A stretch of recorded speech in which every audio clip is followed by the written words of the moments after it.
darkness. Welcome, welcome, welcome. Tonight's video, I am just sharing some information from a channel called Lao Y86. This guy used to live in China for like 10 years, and he's got a lot of insight on what is going on with China, how a lot of this craziness started, and this is something that I've been seeing that it is going to be coming here and everywhere else. It's going to be coming to the West. This insane levels of phone addiction, insane levels of pulling you away from the present moment and never being present when you're doing anything in life anymore at all, making you an absolute slave to the technology, and what the ramifications of that are, as well as other things that are going to be coming here to the West soon as well, like social credit scores and things of that nature. This is super important information. It's super interesting as well. I hope you'll join me. I've got the camera focused on Lucifer's effigy here. You probably can't see it too well, but he's here finishing burning these candles down from the New Year's ritual that I did with him. They've been burning now for, I don't know, what is it? 3 days now. They're almost done. But any case, we'll go ahead, get into it. Love you guys, and we'll chat more here soon. I hope you enjoy it. Important stuff here, guys.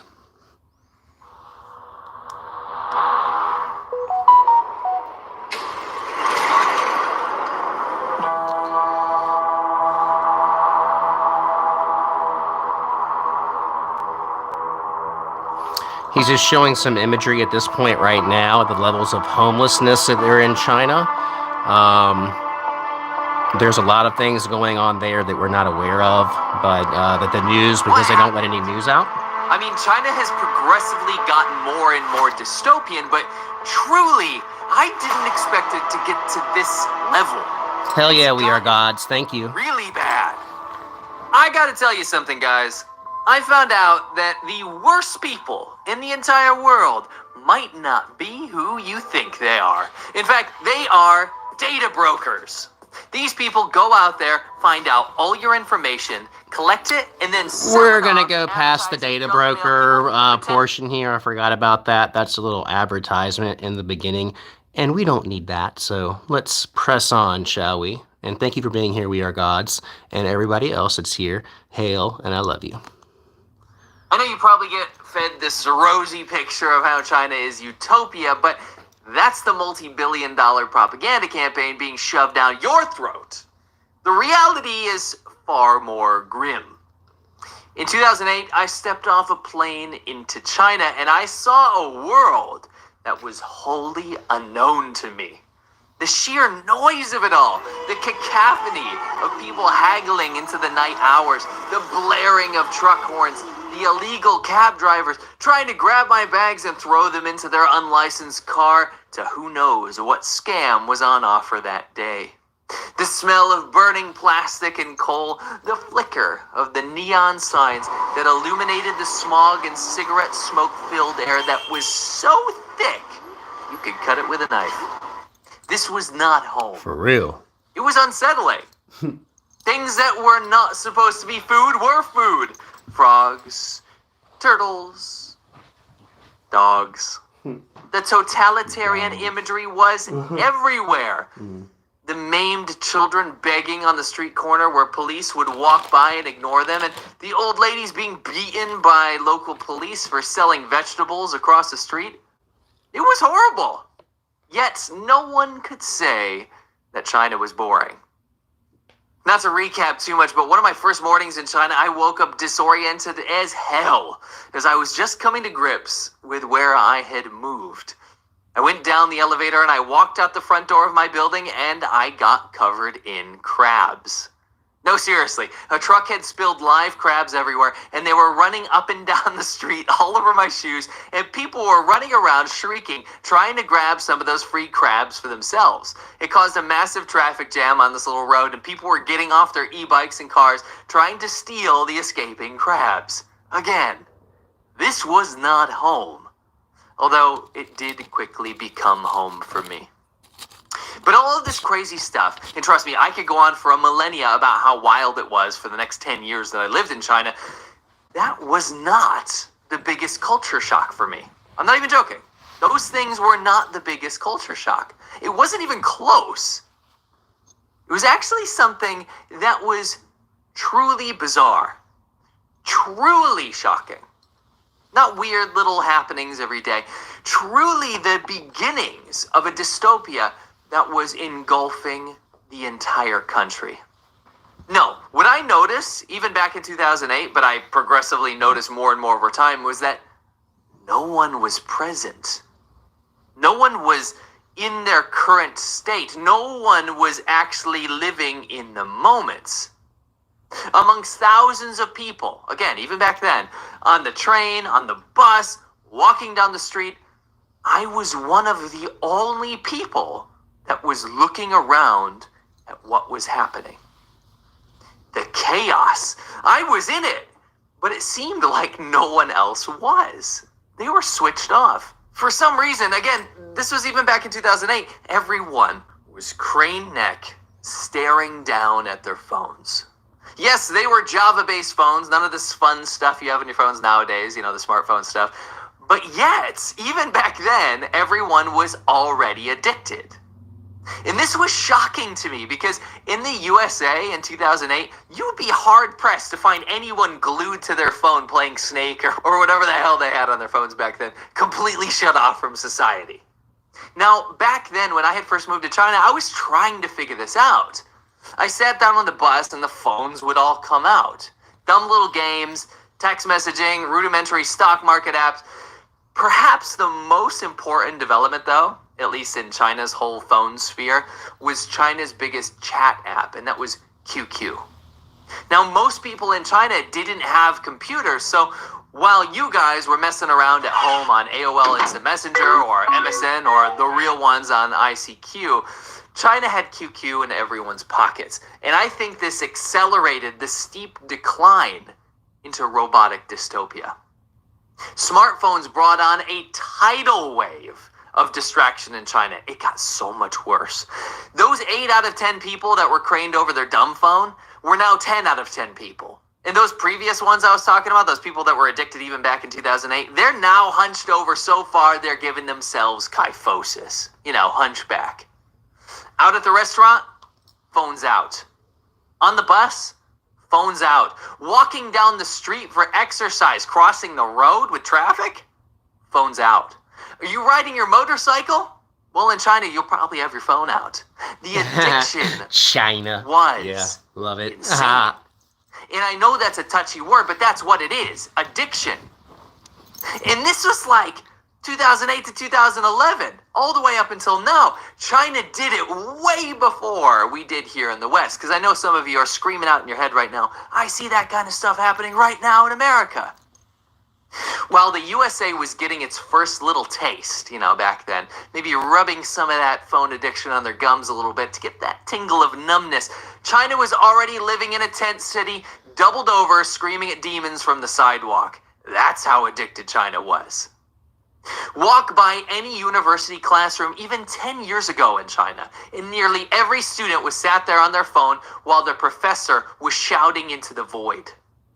I would go back to the U.S. to visit every few years, and when I would go back to the U.S. to visit every few years, and I would end up with societal whiplash because people were actually talking to each other.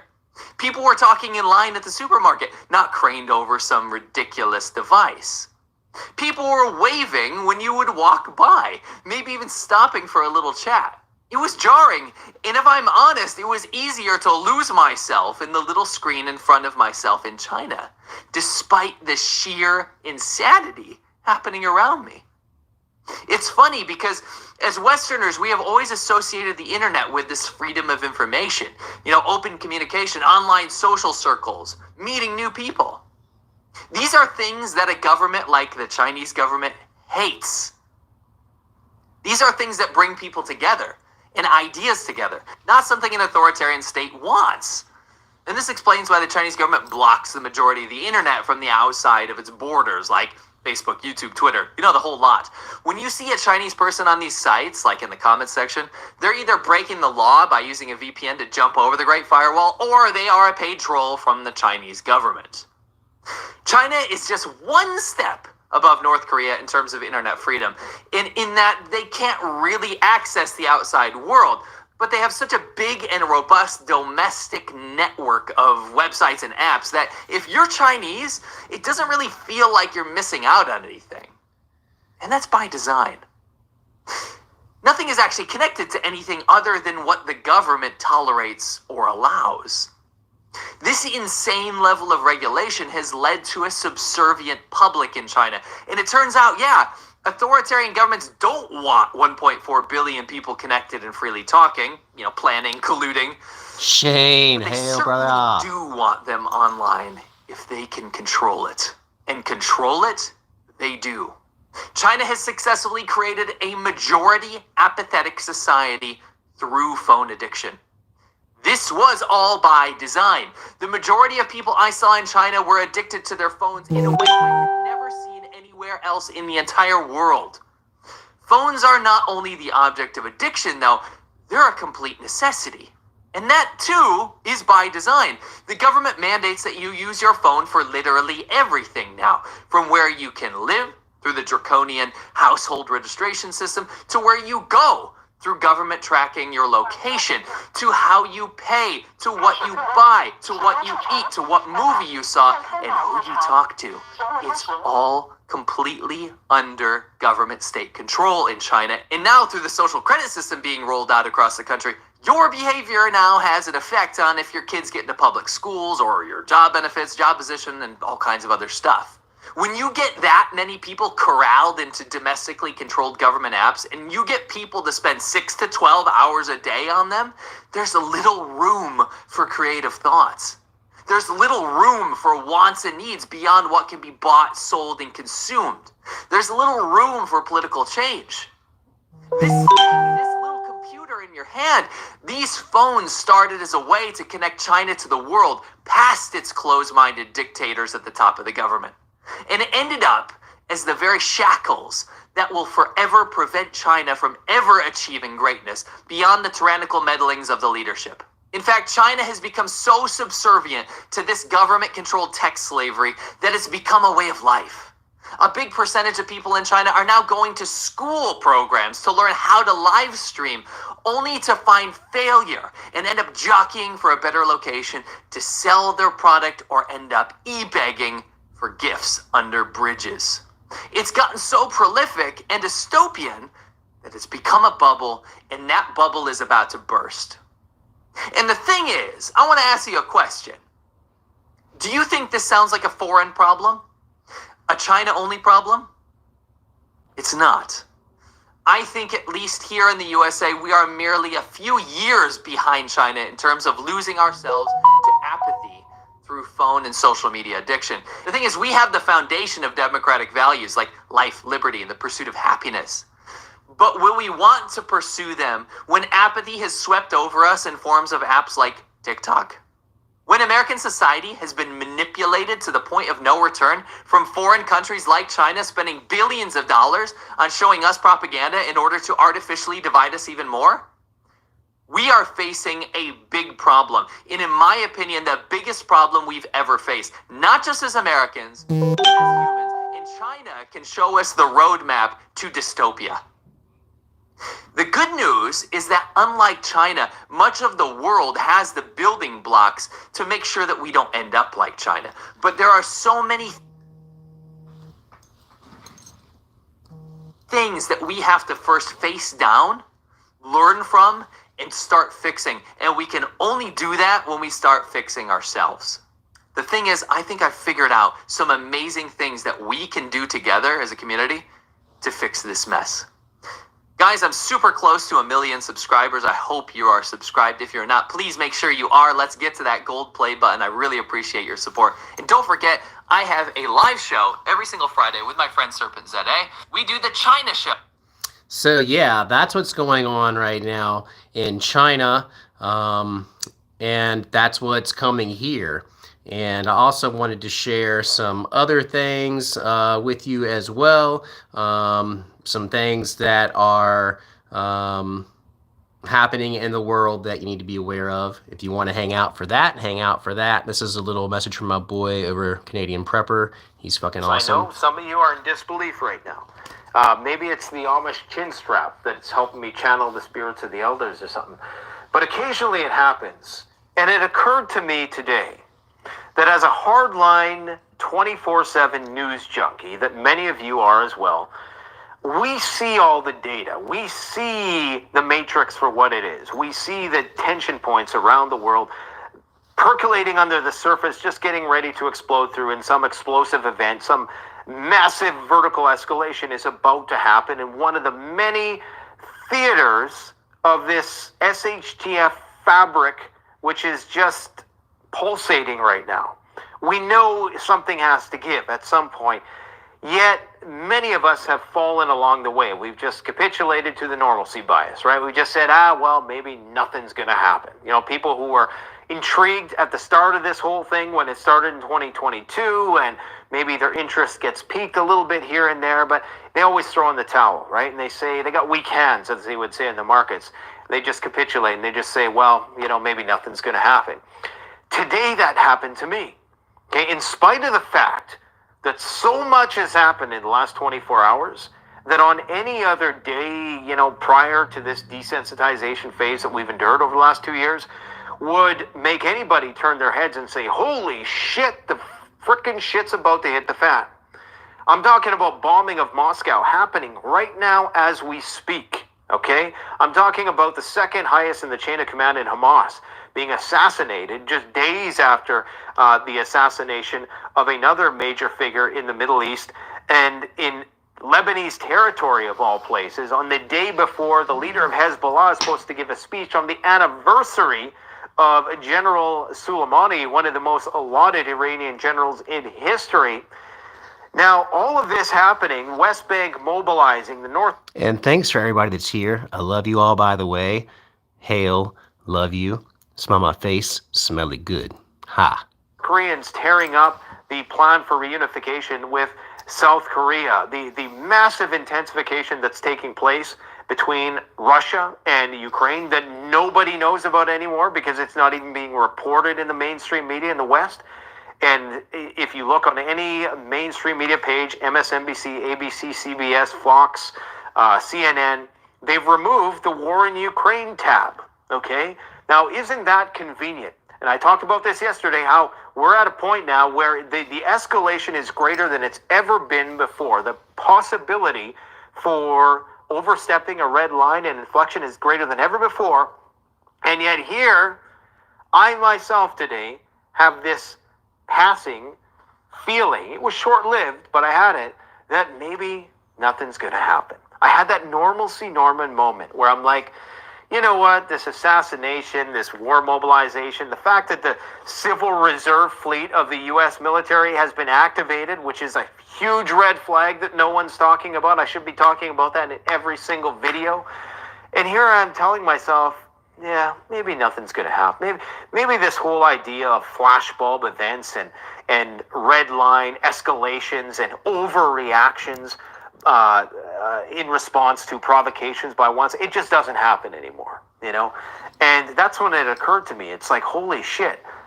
I think when people like myself, who are incredibly astute and hyper attentive to the news cycle, I mean, on top of, like, something happens, I know about it in 5 minutes, typically nowadays, thanks to social media. But if a person like me has finally thrown in the towel and said that, well, maybe nothing's ever going to happen, that's probably when SHTF has consolidated to a certain point where the black swan is going to come. It's like that whole weak hand hypothesis in the markets, right? With any stock or market play, whatever financial instrument play you're referring to, what happens is when the value starts dropping, people start selling, right? And it's only the ones with true conviction in that asset class those are the ones who stay, and those are the diamond hands, as they call them. And that's what I've been in this SHTF game for the longest time, in this prepper prognostication game, you could say. I've been the diamond hands. I've been like, no, I know it seems like nothing's going to happen, but something's going to happen. Today I just thought, you know what, maybe nothing's going to happen. And that passing feeling almost gave me like a glimmer of awareness of what is happening right now. It's that we're almost to that point where people don't care. Because if I don't care, then I can assure you 95% of people don't give a shit. You guys are the 5%, the other 5% that care with me, right?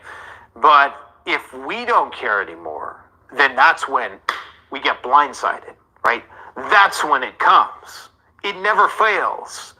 That right when and I don't know if it's planned that way, or if, I think it's just the nature of modern warfare.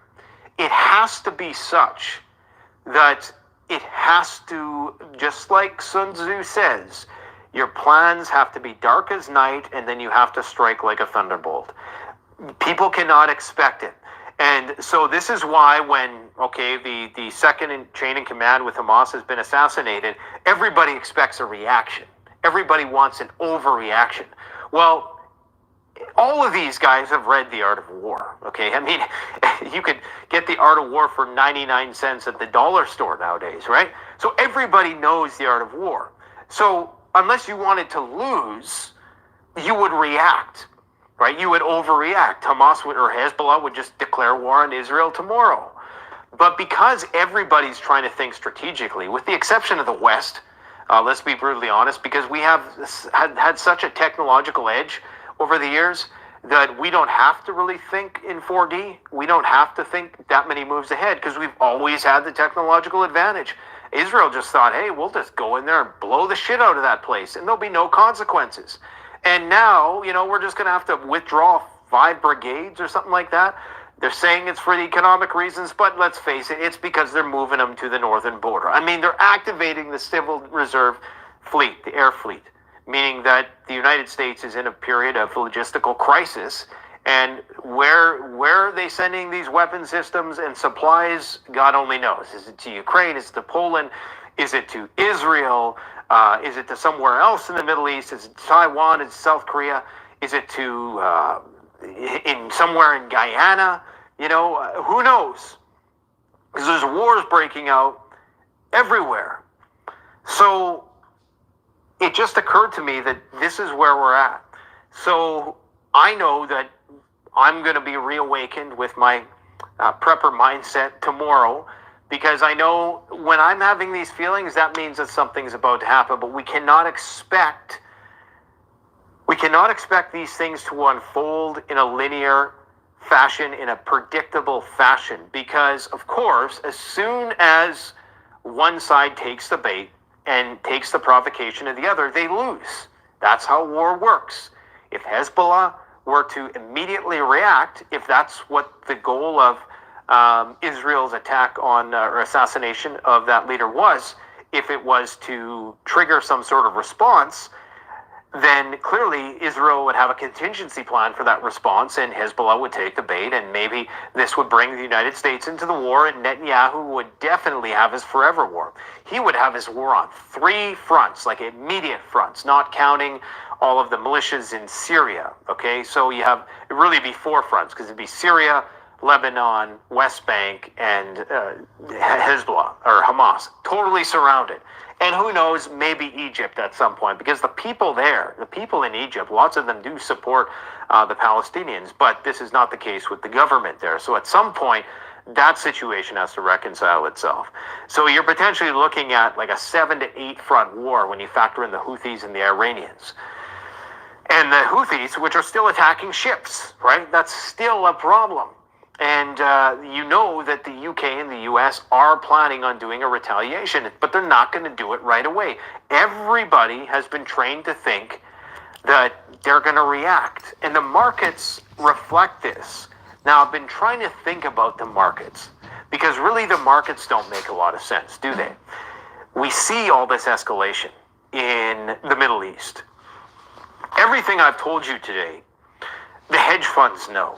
The big money movers, they know everything I've told you.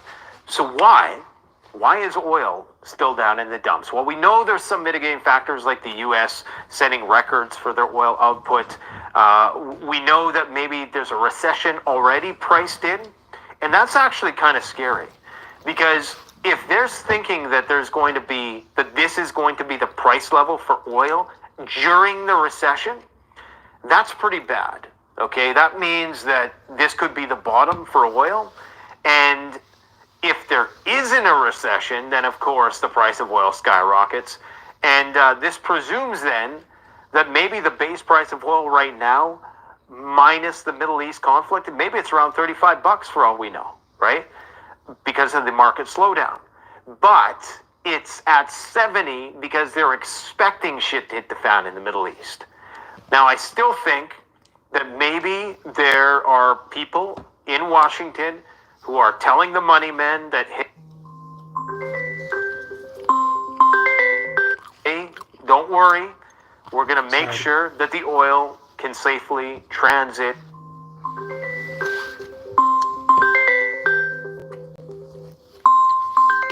Sorry, y'all. 1 second.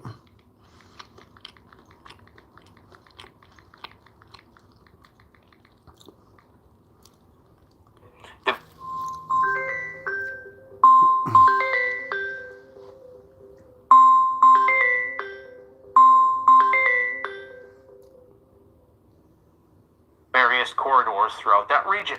Maybe that's Sorry, the guys. case. And maybe they're not taking the Houthi threats seriously. Maybe they're not taking the Iranian threats to close the Strait of Hormuz seriously. But we know what their capabilities are. Perhaps they've shown their hand too much. Perhaps the Houthis are just full of bluster, and they're going to find out at some point. It's possible.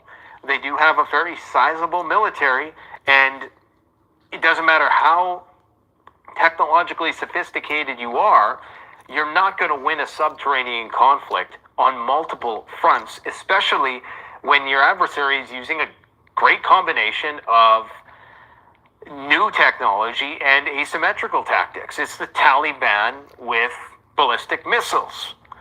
So, this is just an untenable situation. There has to be a flashbulb event at some point.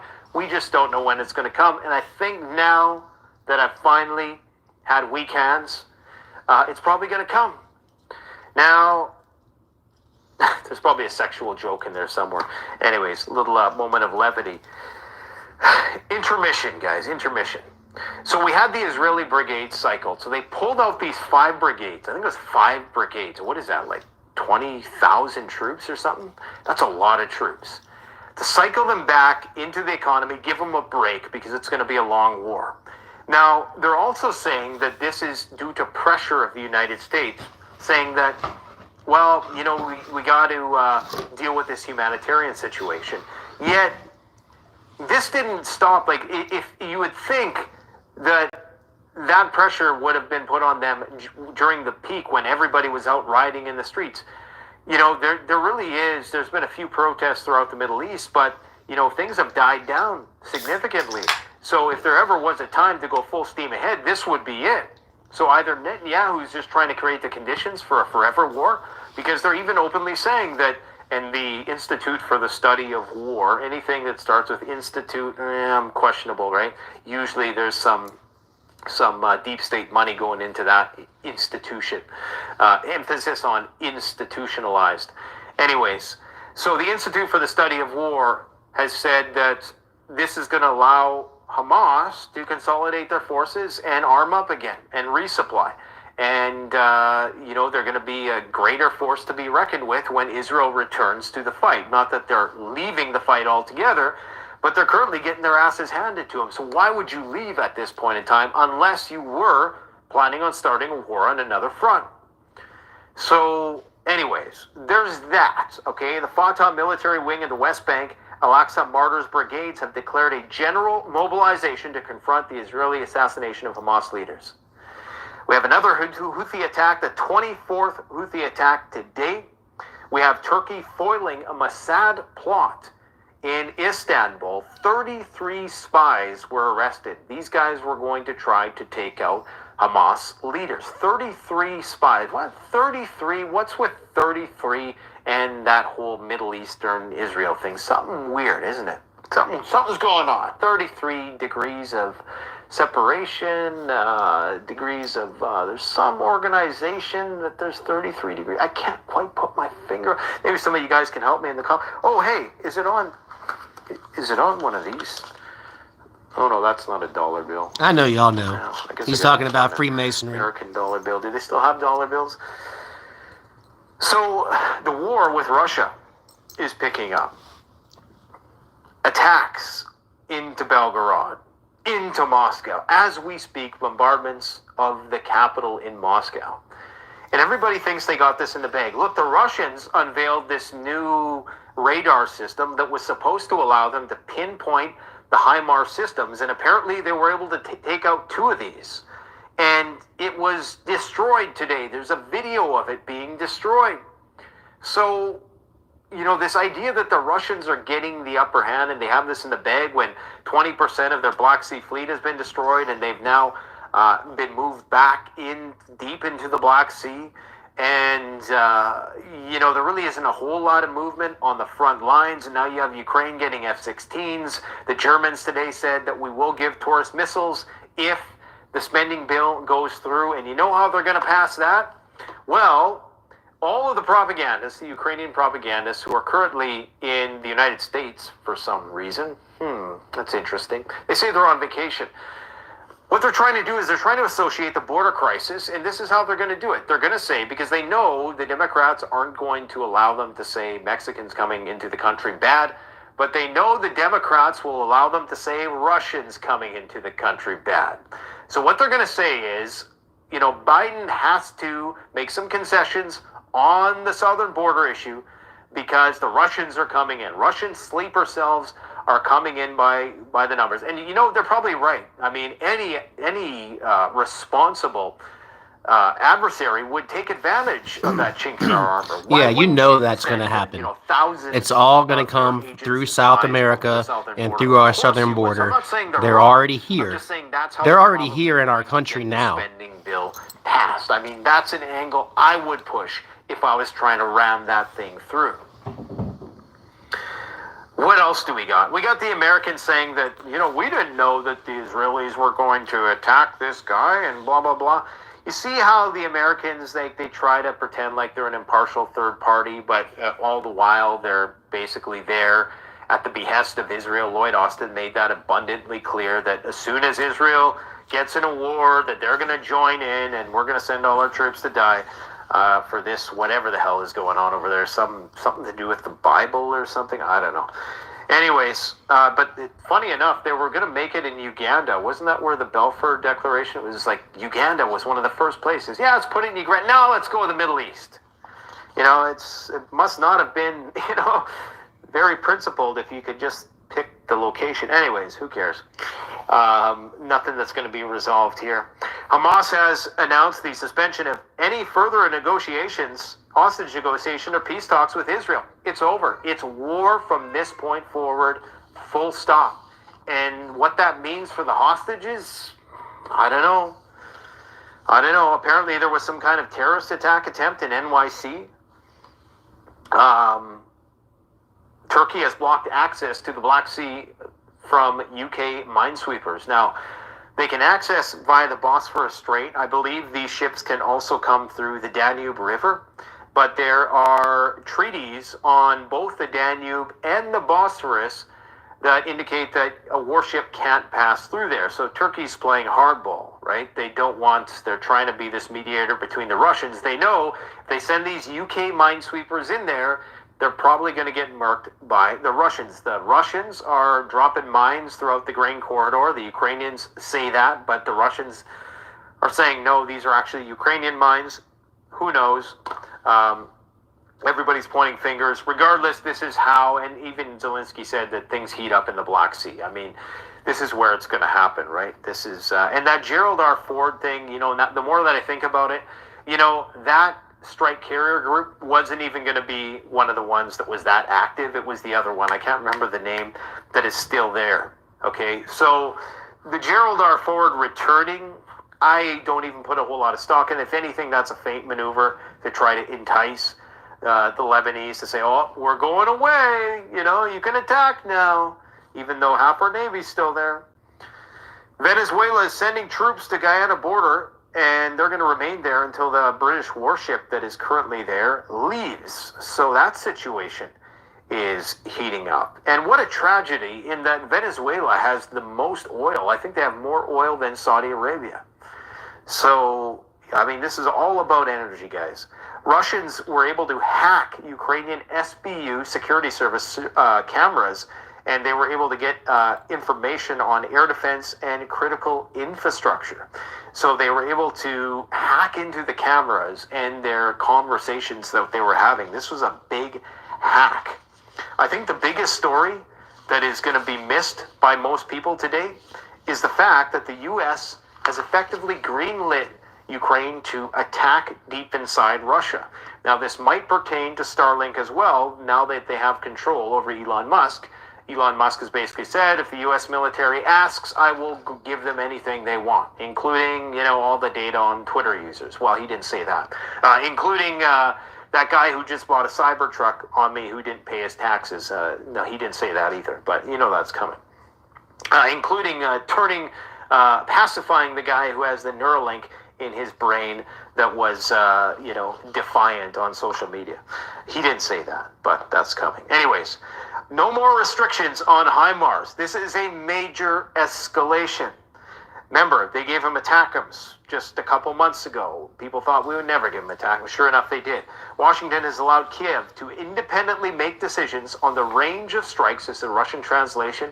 So what they mean is the place, the target area of strikes from the HIMARS MLRS. In the past, the United States have changed these systems so that the Ukrainian armed forces could not use them for attacks. I don't know if they use this GPS, they program it so you can't attack in certain places, geo-fence it, so to speak. But anyways, and lastly, the North Koreans will scrap their efforts to reunify the Korean Peninsula due to South Korea's collusion with foreign forces. So there was this plan to reunify with the South. Now, if the North Koreans and the South, I think they made a video game about this. I think it was called Homefront. And what happened was the North and the South were unified, and they just became a massive powerhouse. I mean, you're talking about, that would be one of the most powerful countries in the world. Possibly more powerful than Japan. I mean, likely because they have more military capability. So now that's, the United States doesn't have to worry about that anymore. North Korea's focus is going to be on showcasing their maximum weapon capabilities, particularly their nuclear capabilities, before the upcoming U.S. presidential election. And isn't that the elephant in the room? Who are they going to put in there for Biden? Is Biden really going to run? The guy who said the only reason why he's running is because Trump's running? I mean, are they really going to put this? Like, I cannot imagine. I mean, granted, everybody but Peter Schiff thought that Trump had it in the bag last time. Peter Schiff was like, no, I think Biden's going to win. We're going to have to get him on the channel again to see, because he's pretty good. Maybe not so good in his predictions about gold prices, but, well, he's finally being vindicated in that respect. But to get him on to see what his thoughts are about the upcoming election, because I just cannot see a reality, a universe where they run this guy again. I mean, talk about Manchurian candidate. I mean, they're just going to have to get a robot lookalike or something, because, I mean, could you imagine? I mean, everybody sees it at this point. So it makes you wonder, is there going to be any elections at all?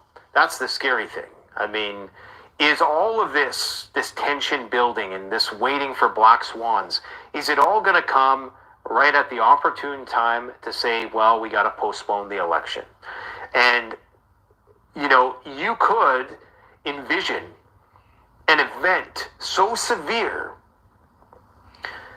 that people were willing to make that concession and to say, okay, we'll postpone the election. Like, you can think of an attack on American soil that was so intense that the majority of people would be okay with that. Now, I'm not saying there wouldn't be a hell of a lot of pushback. Of course there would be. Conspiracy would be abound, especially nowadays. Who are we kidding? We got Alex Jones back on Twitter again.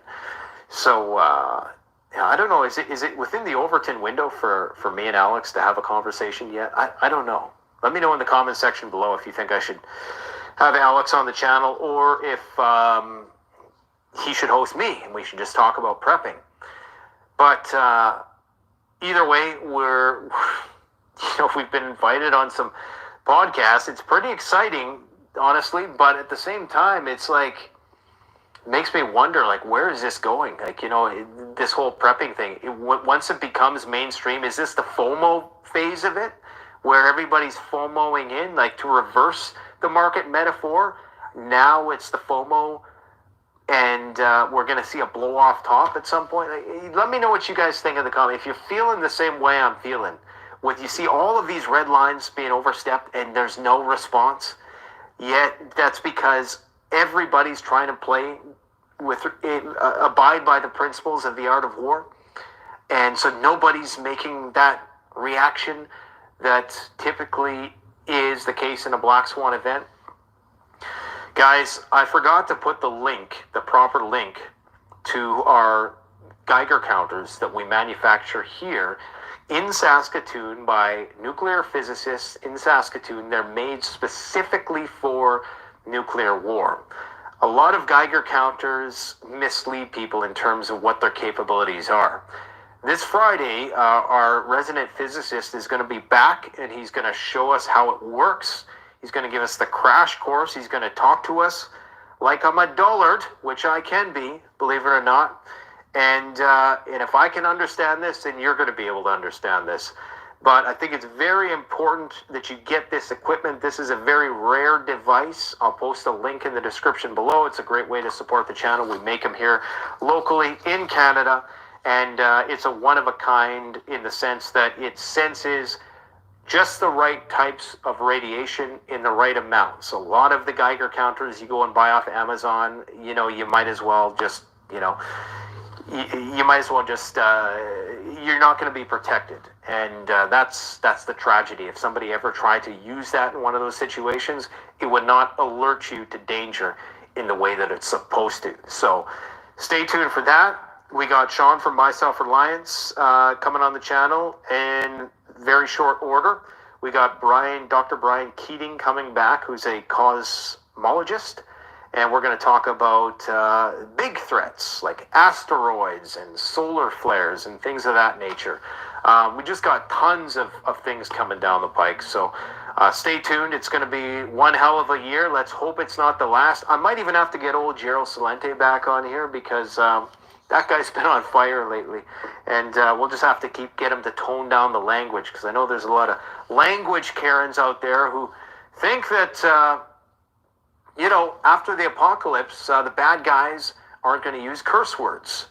Well, let's see how that works out. Take care, guys. Talk to you soon. Thanks for being here, everyone. Regular content, witchcraft and sorcery content with me, your boy JD, coming very soon. Just wanted to share this with you. I'm going to call my daughter and chill out for the rest of the night. And I hope you all have a great night and smell my face. Smell it good. And I love you. And be safe and love each other as much as possible. Bye.